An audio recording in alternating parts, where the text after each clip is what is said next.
dalam topik pembahasan kita kali ini yaitu mengenai asuhan keperawatan hidrosefalus. Nah, di dalamnya yang pertama adalah pengkajian, yaitu identitas pasien meliputi nama, tempat tanggal lahir, umur, jenis kelamin, anak keberapa, berat badan, tinggi badan, serta alamat.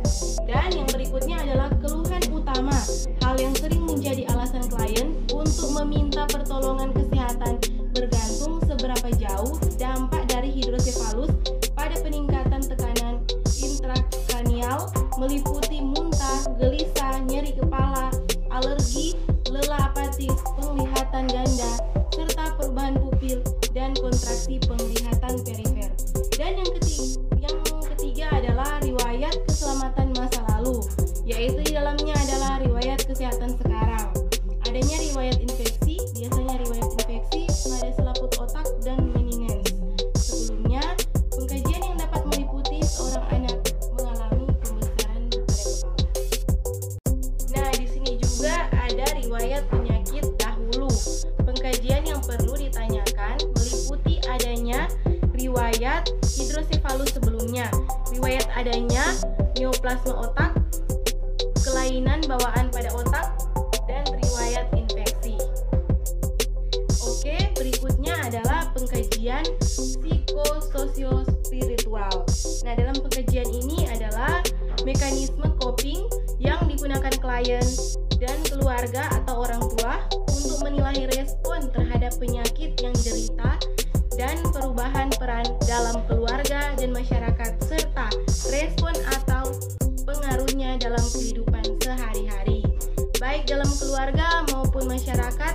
Apakah ada dampak yang timbul pada klien dan orang tua, yaitu timbul seperti ketakutan akan kecacatan, rasa cemas, rasa tidak kemampuan untuk melakukan aktivitas secara optimal.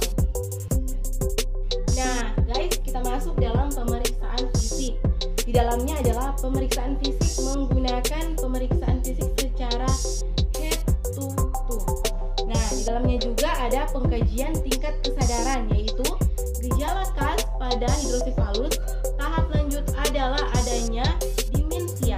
Pada keadaan lanjut tingkat kesadaran klien hidrosefalus biasanya berkisar pada tingkat alergi, stupor, semi-komatosa sampai koma. Nah, kita masuk dalam pengkajian fungsi cerebral meliputi yang pertama yaitu status mental. Nah, status mental yang dimaksud adalah observasi penampilan, tingkah laku, nilai gaya bicara, ekspresi wajah, dan aktivitas motorik klien. Pada klien hidrosefalus, tahap lanjut biasanya status mental klien mengalami perubahan. Nah, teman-teman, di dalamnya juga ada pengkajian saraf etenial yang meliputi yang pertama saraf olfaktori, dan yang kedua saraf optikus, dan yang ketiga saraf 3, 4, dan 6. Tanda dini terminasi tertonium adalah midriasis yang tidak bereaksi pada penyinaran. Paralisis otot-otot okular akan menyusul pada tahap berikutnya. Nah, yang keempat adalah saraf trigeminus, dan yang kelima adalah saraf facialis. Yang keenam, saraf akustikus. Yang ketujuh adalah saraf glossopharyngeus dan vagus. Yang kedelapan adalah accessorius, dan yang kesembilan adalah hypoglossus. Indra pengecapan mengalami perubahan. Nah, di sini juga ada mobilitas, yaitu kurang baik karena besarnya kepala menghambat mobilitas leher klien. Dan juga ada pengkajian sistem motorik. Pada infeksi umum didapatkan kelemahan umum karena kerusakan pusat mengatur motorik.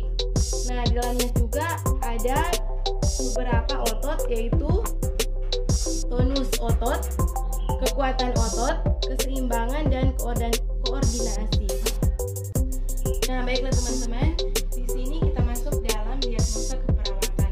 Yang pertama adalah ketidakefektifan perfusi jaringan cerebral berhubungan dengan peningkatan PIK.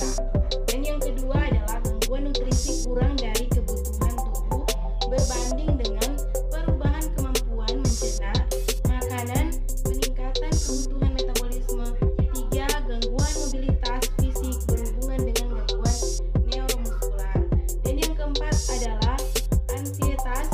keluarga berhubungan dengan keadaan yang kritis pada keluarga.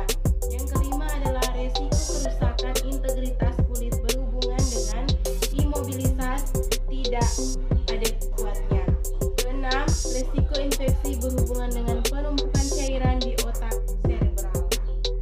Oke teman-teman, demikian penjelasan singkat dari materi yang saya bawakan, yaitu keperawatan anak 1 dengan topik hidrosefalus. Di dalamnya adalah pengkajian asuhan keperawatan serta diagnosa keperawatannya.